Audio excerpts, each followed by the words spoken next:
Selamat datang kembali di aplikasi Pos ya. Pada panduan kali ini kita akan membahas beberapa data master ya. Jadi diperhatikan di menu sebelah kiri ya. Ini ada beberapa menu ya. Yang akan kita bahas sekarang adalah data master atau data referensi. Pada aplikasi ini terdapat beberapa data referensi yang nantinya akan digunakan dalam proses transaksi jual beli, baik itu yang sifatnya wajib ya atau harus ada, atau yang sifatnya tidak wajib atau opsional yang nanti bisa diisi sesuai proses. Oke. Yang pertama kita akan bahas tentang data pelanggan. Klik pada menu data referensi, kemudian klik sub menu pelanggan. Oke. Tampilannya seperti ini. Ini adalah tampilan tabel ya, tampilan tabel, di mana nanti untuk menambah, untuk bagian-bagiannya kami jelaskan ya. Yang pertama untuk tampilan tabel di sini, yang bagian atas ini adalah filter ya, atau untuk mencari. Jadi teman-teman bisa memasukkan nama data, memasukkan keyword atau data yang ingin dicari. Bisa pakai kolom tertentu, misalkan kita cari berdasarkan nama pelanggan, atau kita pilih semua. Jadi biar bebas mau nyari berdasarkan apa, berdasarkan kolom yang nampil di atas ini. Misalkan di sini saya cari yang namanya DA, gitu ya. Ini akan muncul karena datanya Dayak. Kalau misalkan kita cari nama QA, ya seperti ini, data tidak ditemukan karena memang tidak ada data dengan kata kuncinya cocok dengan QA. Itu yang pertama. Sebelah kanan ini untuk menambah data, silakan klik ya tombol hijau ini untuk menambah data pelanggan. Maka akan diarahkan ke form atau isian data pelanggan. Kita bisa ngetikkan demonya di sini, misalkan kita ketik bunga, ya, alamat, Lamongan, ya, seperti ini. Nomor HP dan email bisa diisi juga. Kalau udah, jangan lupa klik tombol hijau simpan. Kira-kira seperti ini. Nah, di sini nanti kalau misalkan tampilannya seperti ini ya, kalau udah berhasil nambah data customer. Nah, nantinya kalau data customer ini dilibatkan sebagai pembeli pada saat transaksi jual beli, maka nanti akan muncul di sini catatan pembelian dia apa aja. Kira-kira. Kalau untuk nambah data customer lagi, misalkan butuh nambah lagi, ada langganan lagi, bisa ditambah baru. Untuk merubah, kita akan klik edit. Ini bisa ganti, misalkan mau ganti namanya, mau ganti nomor HP, dan sebagainya. Untuk menghapus, silakan klik hapus, tombol berwarna merah. Untuk kembali ke daftar tadi, bisa langsung klik kembali ke daftar, atau kunjungi kembali menunya, data referensi pelanggan. Silakan pilih yang mana. Ini kita udah punya dua tadi, kita masukkan satu, atas nama bunga. Kalau mau merubah datanya, bisa diklik tombol pensil di sini. Ini nanti akan diarahkan di form yang sama seperti pada saat kita memasukkan data. Kalau udah, silakan disimpan. Silakan saya kasih gini, kampung, seperti ini.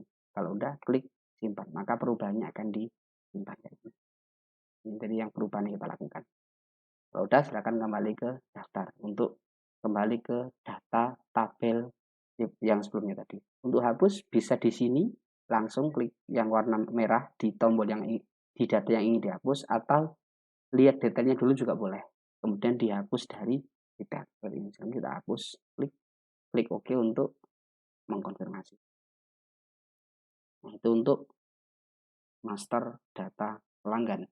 Yang kedua, yakni data supplier atau pemasok ya. Jadi pemasok barang atau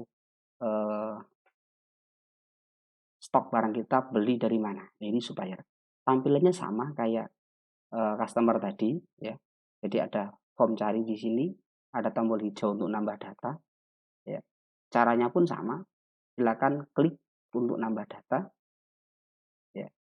Kalau udah, silakan klik simpan. Sama seperti ketika menambahkan customer. Tidak perlu saya jelaskan ulang ya, karena langkahnya sama saja. Yang ketiga, yakni data karyawan. Layoutnya juga tetap sama. Tetap ada form cari, di bawahnya ada tabel, sebelah kanan ada untuk form tambah data. Sekali lagi, data karyawan dan data supplier ini bukan data wajib. Bahkan pelanggan juga boleh di-skip nanti untuk proses pembelian. Tidak harus masukkan nama pelanggan. Ya. Jadi ini data-data yang sifatnya memang tidak wajib. Ya. Bisa dipakai ketika kita memasukkan barang masuk, kita bisa menentukan itu dari supplier mana.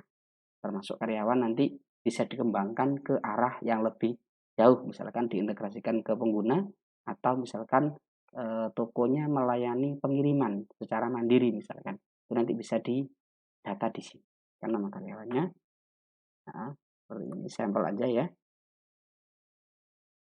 langkahnya sama kayak data pelanggan tadi. Kalau udah silakan klik simpan, kita cek hasilnya, kembali ke daftar, di sini sudah masuk, ini bisa dicari, bisa dihapus dan sebagainya. Oke, kemudian yang keempat ada data satuan. Nah, ini yang tampilannya agak beda ya. Di sini karena datanya diperkirakan tidak terlalu banyak, beda kalau data yang tadi, data pelanggan, data supplier, dimungkinkan datanya banyak.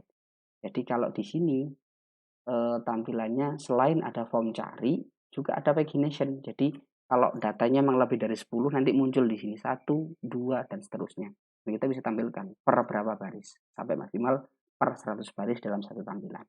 Kalau yang di sini, yang di keempat ini kan satuan, datanya mestinya tidak terlalu banyak, hingga akan dibuat kalau istilah saya inline form ya. Jadi formnya untuk nambah data ya, itu kita nggak perlu klik tombol hijau kayak tadi, tapi bisa kita langsung tambah di bawahnya. Misalkan kita pilih lagi, misalkan kita mau nambah data nih, ada satuan baru namanya saset. Klik aja saset, kemudian klik tombol hijau, ini udah kesimpan. Dan dia pun langsung tampil di sini. Ya. Kalau untuk ubah juga sama, formnya nanti akan jadi satu tampilan di sini, nggak perlu kepindah ke tampilan yang lain. Ya, kayak gini. Misalkan seperti ini. Kalau udah klik simpan. Caranya sama.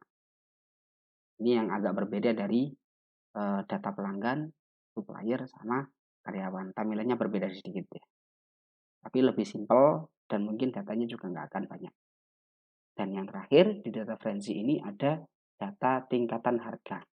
Nah, kalau yang 3 di atas ini sifatnya tidak wajib, ya. Yang ini sifatnya harus ada. Kenapa? Karena ini yang nanti biar tidak membingungkan ketika kita nambah barang. Harus ada satuannya. Jadi jelas barang ini satuannya apa. Dan yang terakhir ini malah wajib banget. Kalau nggak ada ini, nggak bisa dilakukan proses penjualan. Jadi pasti harus ada ini. Nah,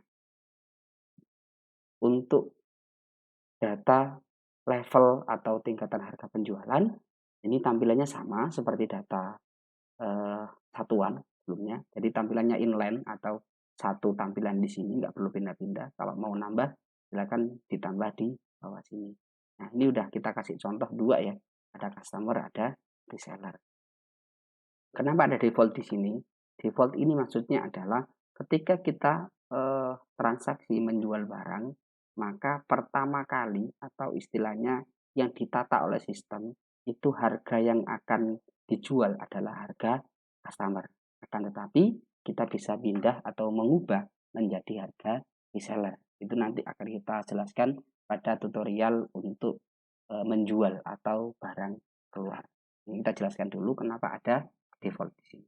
Nah, misalkan teman-teman punya level harga lagi yang lebih beda lagi, ada customer, ada reseller, misalkan ada harganya lebih murah lagi, misalkan boleh ditambahkan di sini di level berikutnya. Kalau di kita di kampung sini biasanya ini harga umum ya, ini harga bakul ya. Istilahnya kayak gitu. Oke, sekian untuk panduan mengenai data referensi atau beberapa data master yang dibutuhkan untuk menunjang transaksi pada aplikasi ini. Sekian, semoga bermanfaat. Terima kasih.